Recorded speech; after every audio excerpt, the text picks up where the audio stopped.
एक लड़का है, वो कॉलेज जाता था, दुनिया के one of the best college में गया वो, और फिर उसने बीच में ये डिसाइड किया कि कल से मैं कॉलेज नहीं जाऊंगा। उसको आप क्या कहेंगे, पागल कहेंगे कि समझदार कहेंगे? कल से नहीं जाएंगे कॉलेज हम, पागल ही कहेंगे, है ना? लेकिन क्या उसे पूछेंगे कि कॉलेज क्यों नहीं जाओगे कल से? टीवी देखना है उसको मान लो, तो सही में घर वाले बोलेंगे पागल हो गया है। लेकिन जब मैं उस लड़के का नाम बताऊंगा आपको, तो आप कहेंगे सर वो पागल नहीं है। उसका नाम है मार्क जकरबर्ग। जानते हैं कौन है वो? फेसबुक कंपनी का मालिक।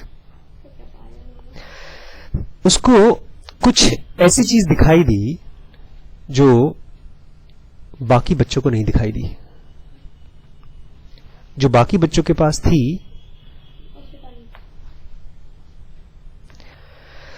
मैं मार्क जकरबर्ग नहीं हूं और मैं इतनी बड़ी कंपनी का मालिक नहीं हूं, लेकिन मुझे पिछले 1 महीने पहले तक मेरे घर में जो किताबें पढ़ी हैं उसमें से एक खास सेक्शन था जो मुझे लगता था हाँ कभी करेंगे, कभी पढ़ेंगे, लेकिन अब लग रहा है कि इसको मैं जल्दी पढ़ लूं। तो कुछ ऐसी चीजें थी जो मुझे पहले नहीं पता थी और अब पता हुई,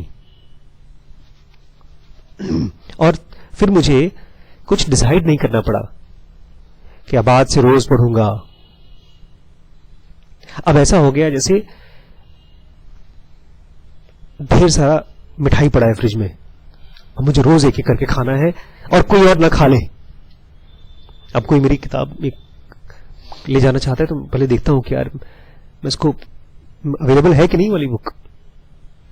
तो जिस कंडीशनिंग की बात कर रहे हैं ये, या जो किताब ये बोल रहे हैं ना, इनको कुछ दे रही है भाई साहब को।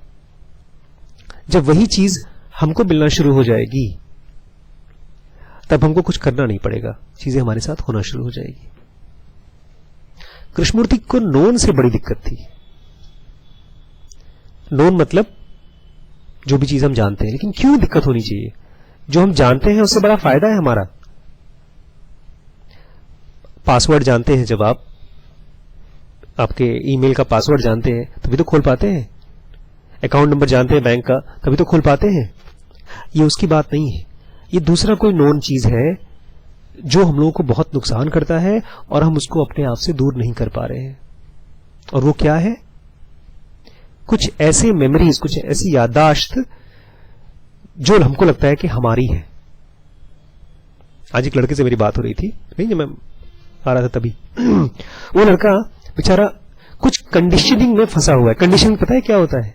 कंडीशनिंग मतलब कुछ आइडियाज जिस पर आप भरोसा करते हैं, इररिस्पेक्टिव कि वो सच है कि झूठ, लेकिन आप बहुत पक्का भरोसा करते हैं।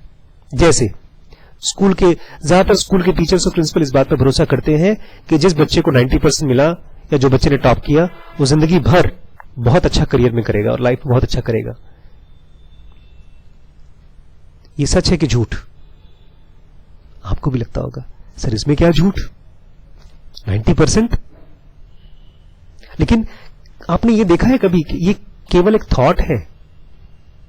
आपने कभी 90% पाया नहीं, या जिन बच्चों ने 90% पाया है उनसे पूछिए कि भैया तुम्हारी जिंदगी कैसी है, क्या खुश हो या सक्सेसफुल हो? आप ही हैं, आप 90% आइल हैं ना, आप स्कूल के 90% आइल रही हैं कुछ टाइम पर, आप भी रहे हैं, आप नहीं रहे, आप भी नहीं रहे, मैं भी नहीं रहा हूं। तो मेरी और आपकी जिंदगी में कितना बड़ा डिफरेंस है? कोई डिफरेंस नहीं देख रहा हूं मैं। आप भी डरती हैं, आप भी परेशान हैं, मैं भी परेशान हूं। तो ये जो दुनिया भर के बड़े विश्वास करते हैं 90% पा गए तब जिंदगी सफल, ये क्या है? ये केवल एक कंडीशनिंग है। इसी को कृष्णमूर्ति बोलते हैं पैटर्न। आज मैं उस बच्चे को, आज नहीं मैंने उसको बताया, बट मैं जब वो बोल रहा था ना कि उस लड़की का जिससे मेरी शादी होने वाली है उसकी क्रेडेंशियल क्या है, मुझे कैसे मालूम पड़ेगा कि लाइफ में क्या करेगी? तो मैं उसकी बातें सुनकर खाली मुस्कुरा रहा था कि तुझे कैसे मालूम कि वो कुछ नहीं कर पाएगी? Do you know the future? Future is unknown. लेकिन जब तुम किसी बच्चे का 10th का सर्टिफिकेट या 11th का सर्टिफिकेट या गेट का क्रैक किया हुआ ये चीज परसेंटेज या परसेंटाइल देखते हो तो आप गेस कर लेते हो कि नहीं ये बहुत अच्छा है, और ये गेस 100% गलत है। कभी कभी ये गेस सही हो जाता है, तब भी गलत है। मान लीजिए मैंने देखा कि एक बच्चा जो है वो स्कूल में फेल हो गया या कॉलेज में फेल हो गया और फिर उसको कोई नौकरी नहीं लगी, लेकिन उसके साथ हुआ क्या, उसकी लाइफ खराब हो गई, नौकरी नहीं मिली।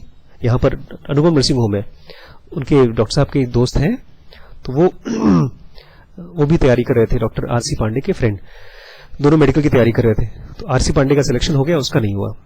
तो थ्रू आउट फिर उसके बाद कोई छोटी मोटी गवर्नमेंट जॉब नहीं किया उन्होंने, 2 3 4 5 साल 10 साल कोशिश की, तैयारी की, नहीं मिला, फिर छोड़ छाड़ कर घर पे बैठ गए।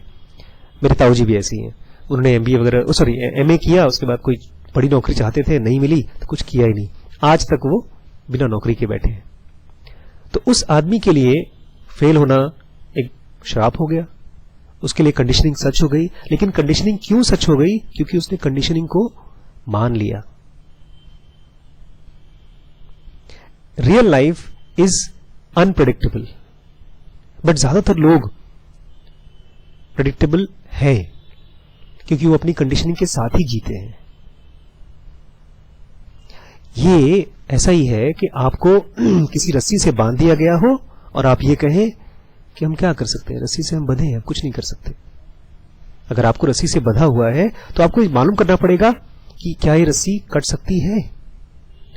कंडीशनिंग एक रस्सी है, एक खास तरीके से सोचना कि इसके बाद तो ये होना चाहिए, इसके बाद तो ये होना चाहिए, ये एक रस्सी है जिससे कि आपके दिमाग को लोग अनजाने में बांध रहे हैं। आपको ये पूछना पड़ेगा क्या मैं इसको काट सकता हूं।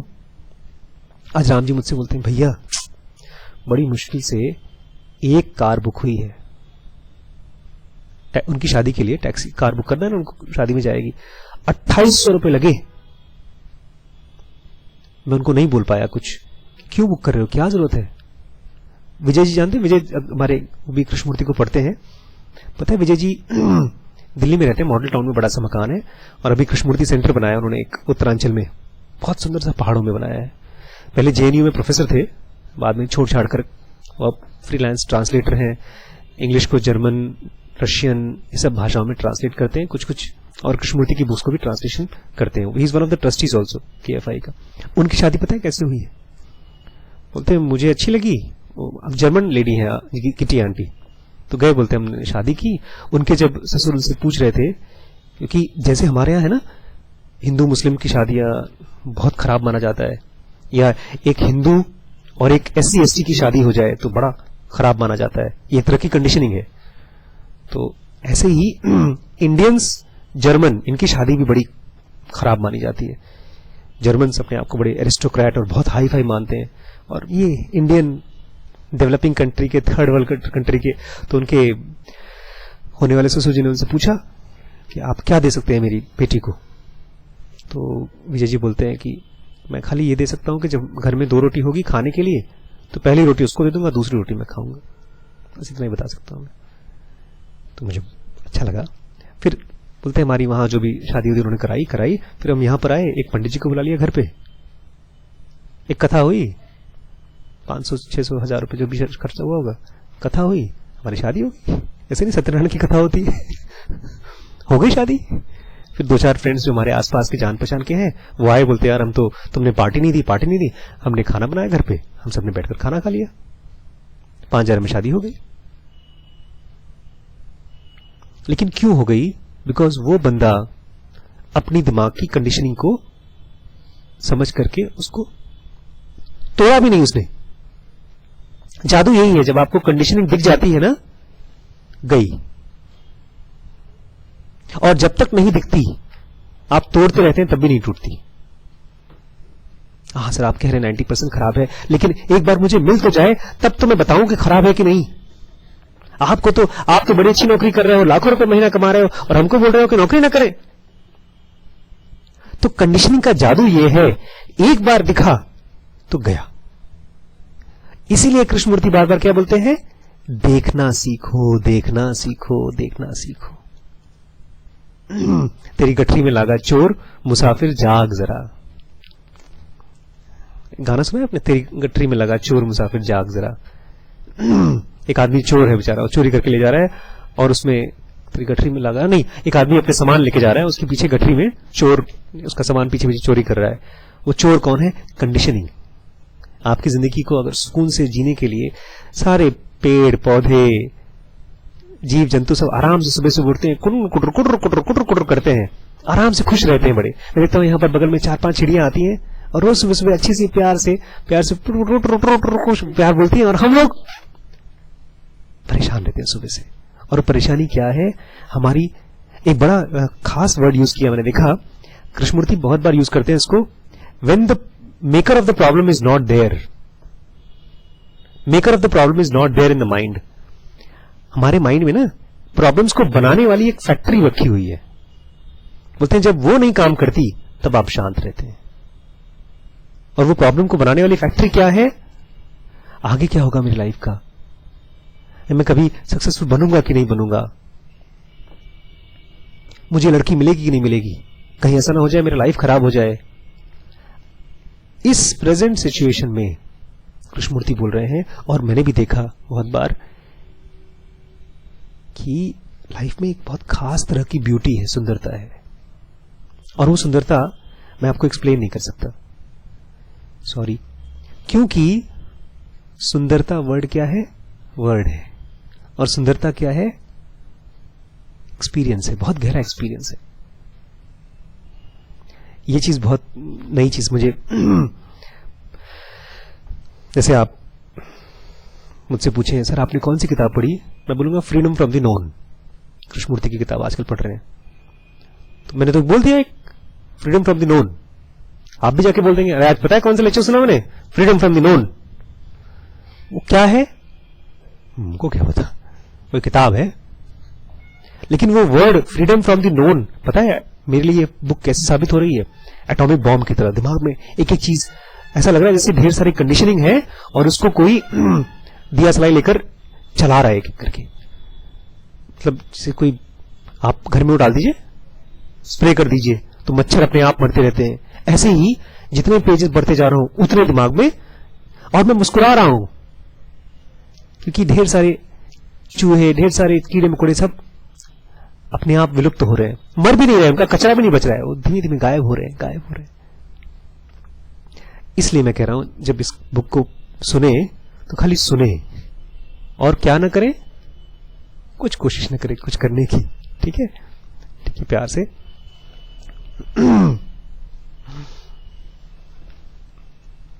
Do observe what actually is taking place within yourself and outside yourself in the competitive culture in which you live with its desire for power, position, prestige, name, success and all rest of it. Please देखिए, ध्यान से देखिए कि आपके इस दुनिया में जहां पर आप रह रहे हैं, जहां पर कॉम्पिटिटिव कल्चर है, हमारा जो कल्चर है कंपटीशन का कल्चर है कि सामने वाले के पास कौन सी कार है और मेरे पास कौन सी कार है। परसों नहीं पिछले हफ्ते राजीव भैया ले आए एक बड़ी सी कार 6 लाख रुपए की, तो उसमें गाड़ी में बैठे तो हमको मजा नहीं आया, हमको लगा अरे यार हमारी तो कार छोटी है इनसे।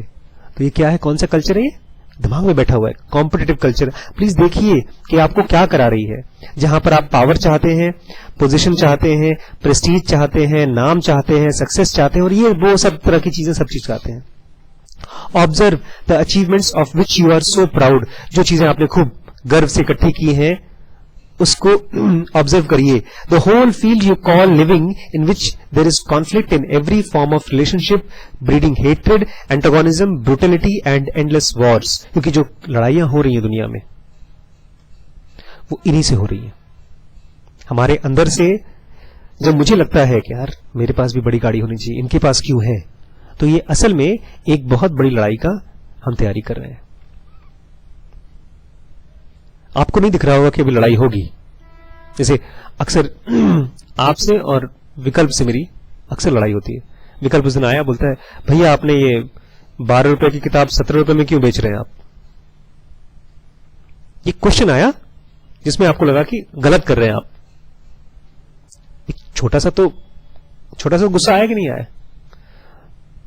तो आपको लगा डिवाइड कर रहे हैं आप,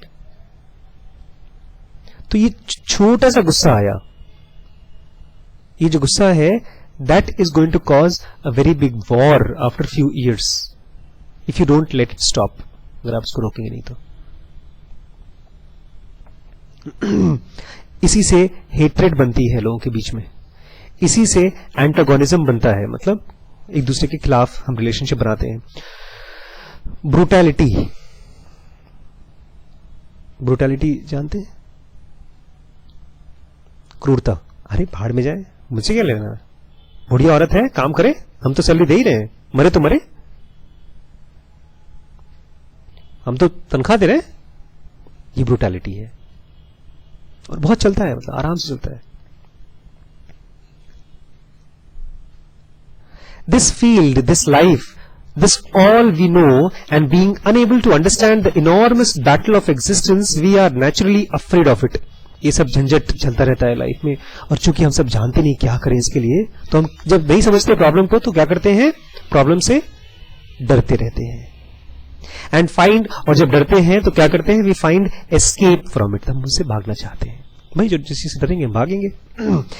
it in all sorts of subtle ways, तो बहुत बार तो साफ साफ तरीके से भाग जाते हैं और बहुत बार दबे दबे तरीके से। जैसे इस बच्चे से बोला था, पूछा कि क्या तुम्हें लगता है कि आदमी का क्रेडेंशियल जिसका अच्छा होता है वो लाइफ में बहुत कुछ करता है, और जिनके पास कुछ नहीं होता क्रेडेंशियल कुछ नहीं करते? नहीं भैया, ऐसा मैंने कब कहा, लेकिन तो ये एक सटल तरीका है एक सच को नहीं देखने के लिए। जैसे हम जब आप बोल रहे थे ना, भैया आजकल मेरा मन नहीं कर रहा है वो बुक्स पढ़ने का, मुझे लग रहा है कृष्णमूर्ति की बुक्स पढ़े, क्योंकि इसमें, तो ये एक दिमाग का सटल तरीका है अपने आप को एस्केप करने का, क्योंकि जहां पर डर है। And we are frightened also of the unknown, और हम उससे भी डरते हैं जो कल होने वाला है, जो हम जानते ही नहीं। इसलिए पिताजी माताजी डरा देते हैं, तुम्हें पता है कल क्या होगा? आप तो साफ साफ बोल नहीं सकते कि कल मैं सीएम बनूंगा, एक दिन मैं राजा बनूंगा, तेरा ही तोता कहता है, गाना सुना है? एक पिक्चर थी कामचोर उसमें राकेश रोशन जी थे, वो एक गाना गाते हैं, जोगी और जोगी भाग में मेरे लिखा है, एक दिन मैं राजा बनूंगा, तेरा ही तोता कहता है। और वो कैसे राजा बनेगा, वो लड़की खोज जाता है, एक बहुत अमीर घर की लड़की, और उससे शादी कर लूं। ये नहीं पिक्चर थी, गोविंदा की फिल्म भी ऐसी आई थी, अमीर घर की लड़की को खोजता है शादी करके एक्सेट्रा। तो बोलता है and we are frightened also of the unknown, जिसको हम नहीं जानते उससे भी डरते हैं। फ्राइटेंड ऑफ द डेथ, हम डेथ से डरते हैं। Frightened of what lies beyond tomorrow, कल के बाद क्या होगा मेरा, उससे भी डरते हैं। So we are afraid of the known and we are afraid of the unknown, तो हम उससे भी डरते हैं जो हम जानते हैं। हम जानते हैं मेरा 90% नहीं है, और हम ये भी जानते हैं कि 90% मिलेगा तो बड़ा अच्छा होगा, तो इन दोनों चीजों से डरते हैं। 90% पाएंगे तो अच्छा होगा, ये हमारा नोन है, ये हम जानते हैं। मेरा कभी 90% नहीं आ रहा है, वो भी हम जानते हैं, तो ये नोन हो गया, और इन दोनों से हम क्या कर रहे हैं, डर रहे हैं। And we are also afraid of the unknown, और पता नहीं इसके अलावा क्या होगा, उससे भी डरते हैं हम लोग। That is our daily life, ये हमारी रोज की जिंदगी है। And in that there is no hope, और इसमें कोई उम्मीद तो है नहीं कि क्या होगा, सर प्लीज बता दीजिए, आप ही बता दीजिए। And therefore, every form of philosophy, every form of theological concept is merely an escape from the actual reality of what is. इसलिए जब आप इस तरह की किताब पढ़ते हैं जिसमें भगवान कृष्ण आ गए और बचा रहे हैं सबको, ऐसा करके चक्र बजाते हैं और कर करके सब असुरों को मार डालते हैं, तो आपको लगता है काश मेरे भी भगवान, मेरे भी टीचरों को करके नहीं, टीचरों को नहीं, कम से कम मेरे इम्तिहानों को खत्म कर दीजिए। चाहे उस फोटो में से कुछ दिख रही ना, लेकिन फिर भी हम ऐसी जगहों से भीख मांगते हैं जहां पर कोई उम्मीद नहीं। मुझे याद है एक बार मैं एक पिताजी, एक सज्जन के बारे में जानता हूं, उनका बेटा घर छोड़ के भाग गया, और वो सज्जन बहुत इंटेलिजेंट, रैशनल, पढ़ा लिखा आदमी, बोलता है मैं ऐसे ऐसे घरों में जाकर के अपने बच्चों को मैंने खुजवाया है। बोलते हैं एक जगह में गया था जहां पर एक बेवकूफ बना रहा है वो आदमी लोगों को। कैसे? एक छोटा बच्चा बुलाया, बोला देखो हूं छू छा करके, उसने कहा तुम अपने बेटे को देखो, अंगूठे में दिख रहा है तुम्हारा बेटा, वो देखो, ध्यान से देखो, ध्यान से देखो, उस कोने में दिखाई दे रहा है। बोलता मैं क्या करता, मेरा बेटा गायब था, मेरा बेटा मुझे मालूम करना था जिंदा है कि मर गया, मैं चाह रहा था कि कोई मुझे ऐसा बता दे कि मेरा बेटा मरा नहीं। उसने बोला देखो अंगूठे में है, अभी जिंदा है, मैं जानता हूं उस बंदे को। बोलता है मैं उस समय कुछ नहीं कर सकता था, किसी ने उसे बोला कि एक सोने की अंगूठी वहां फेंको, तुमने सोने की अंगूठी वहां फेंकी, पैसे वाला आदमी था, किसी ने मुझसे कहा जाओ उस दरगाह पे चले जाओ, तो मैं वहां चला गया। तो जो आदमी डरा है, जो परेशान है, वो यही करता है। जहां पर भी उसको उम्मीद दिखाई देती है, जहां पर भी उसको एस्केप दिखाई देता है, वो करता है। All outward form of change brought about by wars, revolutions, reformations, laws and ideologies have failed completely to change the basic nature of man and therefore society. इसमें कोई बड़ी बात नहीं है। जितने भी तरीके से लोग मार पीट कर, लड़ाई के जरिए अगर किसी को बदलने की कोशिश कर रहे हैं, या रिफॉर्म करके मतलब नई गवर्नमेंट आ जाए, नया शासन आ जाए, पहले बीजेपी था अब कांग्रेस आ जाए, तो उससे कुछ बदलाव नहीं आते। आप देख ही रहे, कुछ बदलाव आया है? अगर कोई लॉ बना देता है कि कानून बना दिया, लेकिन वो तो बाहरी चेंज है ना, हमारे अंदर तो चेंज आएगा नहीं। हमारे अंदर तो डर वैसे का वैसे ही रहेगा।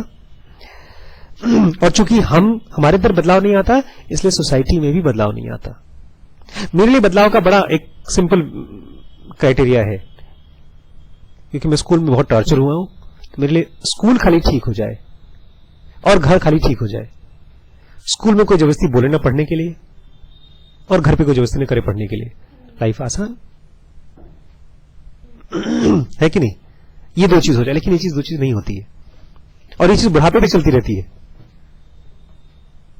और ऐसा नहीं कि हम पढ़ेंगे नहीं, हम पढ़ेंगे, अपनी मर्जी से पढ़ेंगे, कुछ न कुछ सीखेंगे, कुछ न कुछ करेंगे, लेकिन जबरदस्ती क्यों? As human beings living in monstrously ugly world, हम monstrously ugly world समझते हैं? monstrously मतलब घिनौनी। मॉन्स्टर जानते हैं? मॉन्स्टर मतलब भूत, राक्षस। इतना गंदा है राक्षसी दुनिया, बदसूरत दुनिया, इसमें हम रहते हैं। लेट अस आस्क आवरसेल्व्स, चलो खुद से पूछते हैं, can this society based on competition, brutality and fear come to an end? क्या इस तरह की सोसाइटी खत्म हो सकती है? कल मैं एक ग्रुप बनाया है हम लोगों का, मैम ने बनवाया है। उसमें मैम जो एक्टिविटी करती है ना इस शहर की, वो इस शहर की मैडम, तो उन्होंने ग्रुप बनवाया जिसमें कि वो कुछ जेल की लेडीज के साथ कुछ कर रही हैं, अच्छी अच्छी एक्टिविटीज कर रही थी। मैं बड़ा खुश हुआ, मैंने ग्रुप में देखा कि उन्होंने जेल में, मैं लास्ट टाइम जब गया था जेल देखने, तो वहां लेडीज का कमरा देखा, तो वहां पर सब औरतें बेचारी जमीन पर सोती हैं, और इस तरफ सोती हैं, बड़ा बड़ा हॉल है, और इस तरफ सोती हैं, और उनका बिस्तर वहीं लपेट कर रख देती हैं, और बैग्स जिसमें वो लोग कपड़े उपड़े रखती है वहीं नीचे कोने में रखा है। तो मैम ने बड़ा अच्छा कराया है, उसमें अलमारियां बनवा दी हैं जिसमें अपने कपड़े उपड़े रख सके वो, अब तक अलमारियां नहीं थी। और एक बड़ा कमाल का चीज मैंने देखा, कल फोटो आई है उस ग्रुप में, उन्होंने बेड्स लगवा दिए हैं, डबल टिकर, नीचे और ऊपर स्टील के बेड्स। मैंने बड़ा खुश हो गया। तो मैंने उस ग्रुप में लिखा कि मैम ये तो पूरा आपने चेंज कर दिया, पूरा जेल को ऐसा लग रहा है जैसे अच्छा सा होटल है वो, कि उसमें खाली औरतें ही नहीं रहती, औरतें भी रहते हैं, आदमी भी रहते हैं, और बच्चे भी रहते हैं। क्योंकि अगर जेल की कोई कैदी है और उसको प्रेगनेंसी हो गई तो बच्चा कहाँ रहेगा, तो उसी जेल में रहता है वो। तो मैंने कहा I would like to play my part in this. हमने मुझसे बहुत पहले कहा था कि आप जेल के कैदियों को भी काउंसलिंग करिए, तो उसमें मेरे पास टाइम नहीं था, तो मैंने एक तरह से मना ही कर दिया।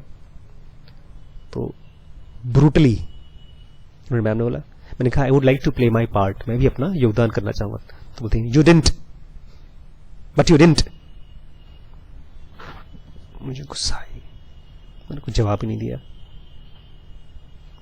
मैं ये चाहता था कि ठीक है भाई, सब लोग हेल्प कर रहे हैं, मैं भी करना चाहता हूं। उधर से क्या जवाब आया, क्योंकि तुमने किया तो नहीं। जैसे तुम्हारे टीचर बोलते हैं ना स्कूल में, पढ़े होते तो अच्छे नंबर आते। अरे मैडम उस समय नहीं पढ़े, उस समय टीवी देख रहे थे, पिक्चर देख रहे थे, अब पढ़ लेते हैं। अब क्या पढ़ोगे, अब तो मौका गया। कहां मौका गया, जिंदा तो है, सांस तो ले रहे। ऐसा लगता है जैसे कि वो चीज गिल्टी फील करा के आपके अंदर में नई ऊर्जा आ जाएगी पढ़ने के लिए या काम करने के लिए। मैंने देख रहा था उसको, जब मैंने पढ़ा यू डिडंट, आई डिडंट तो आई डिडंट, आई वोंट, ये मन में थॉट आया, मैंने कुछ बोला ही नहीं। फिर अगले 2-3 5-10 मिनट बाद उन्होंने कहा but you will get the opportunity. तो हम क्या सेंटेंस बोल रहे हैं, वो कंपटीशन से आ रहा है, वो गुस्से से आ रहा है, या गहन विचार से आ रहा है?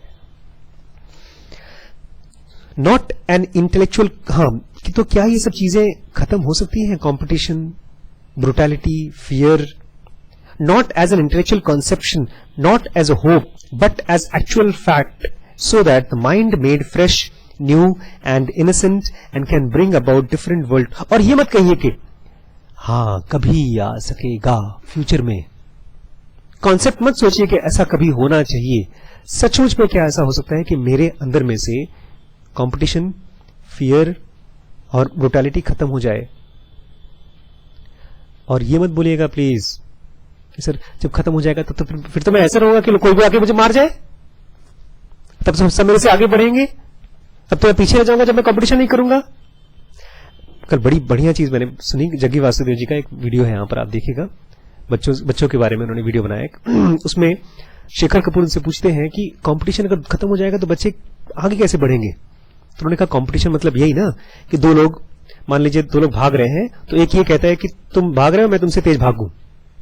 लेकिन जब कंपटीशन खत्म हो जाएगा तो हो सकता है कि एक बंदा बोलेगा तुम भाग रहे हो, लेकिन शायद मेरे अंदर उड़ने की कैपेसिटी है तो उड़ जाए। जब तक तुम कंपीट कर रहे हो तुम सामने वाले से 2 कदम आगे जाना चाहोगे, लेकिन जब तुम कंपटीशन छोड़ दोगे तब तुम पता नहीं क्या कर लोगे, which you don't imagine. So future is unknown. हम अपने लिमिटेड थॉट से सोच रहे हैं कंपटीशन बड़ा फायदा है, कंडीशनिंग बड़े फायदे वाली है, इसीलिए हमने उसको पकड़ के रखा है, इसलिए वो जा भी नहीं रही है। तो ये सब चीजें ऐसा मत सोचिए कि हाँ सर अच्छी बातें बोल रहे हैं, कभी न कभी होनी चाहिए, किसी न किसी के साथ होनी चाहिए, मेरे को प्लीज मुझे डिस्टर्ब मत करिए। क्या ऐसा हो सकता है, खत्म हो सकता है? It can only happen I think if each one of us recognises the central fact that we are as individual, as human beings, in whatever part of the world we happen to live or whatever culture we happen to belong to, are totally responsible for the whole of the state of the world. ये हो सकता है लेकिन तब जब जहां पर भी रह रहे हैं हम लोग, जिस भी कोने में, जिस भी दुनिया में रह रहे हैं, हमको ये लगे कि मैं इस कोने का जिम्मेदार मैं हूं। मुझे लगता है मेरा बेटा, मेरी वाइफ और जिन लोगों को मैं जानता हूं, 2-4 जिनसे मैं रिलेटेड हूं, उनकी लाइफ के लिए मैं जिम्मेदार हूं। जैसे राम जी के लिए मुझे लगता है मैं जिम्मेदार हूं। अगर वो मना करता है तब नहीं, लेकिन जब तक कोई अपने आप को मुझे अवेलेबल कराता है, I feel responsible. And if I feel really responsible, then I don't want to be brutal again, I don't want to be competing with him, I don't want to be fearful of him. मतलब मैं आपसे नहीं डरना चाहता, मैं आपसे brutal नहीं होना चाहता, मैं आपसे कंपटीशन नहीं करना चाहता। जब हम रिस्पॉन्सिबल फील करना शुरू कर देंगे उस छोटे से कोने के लिए, तब बाकी कल।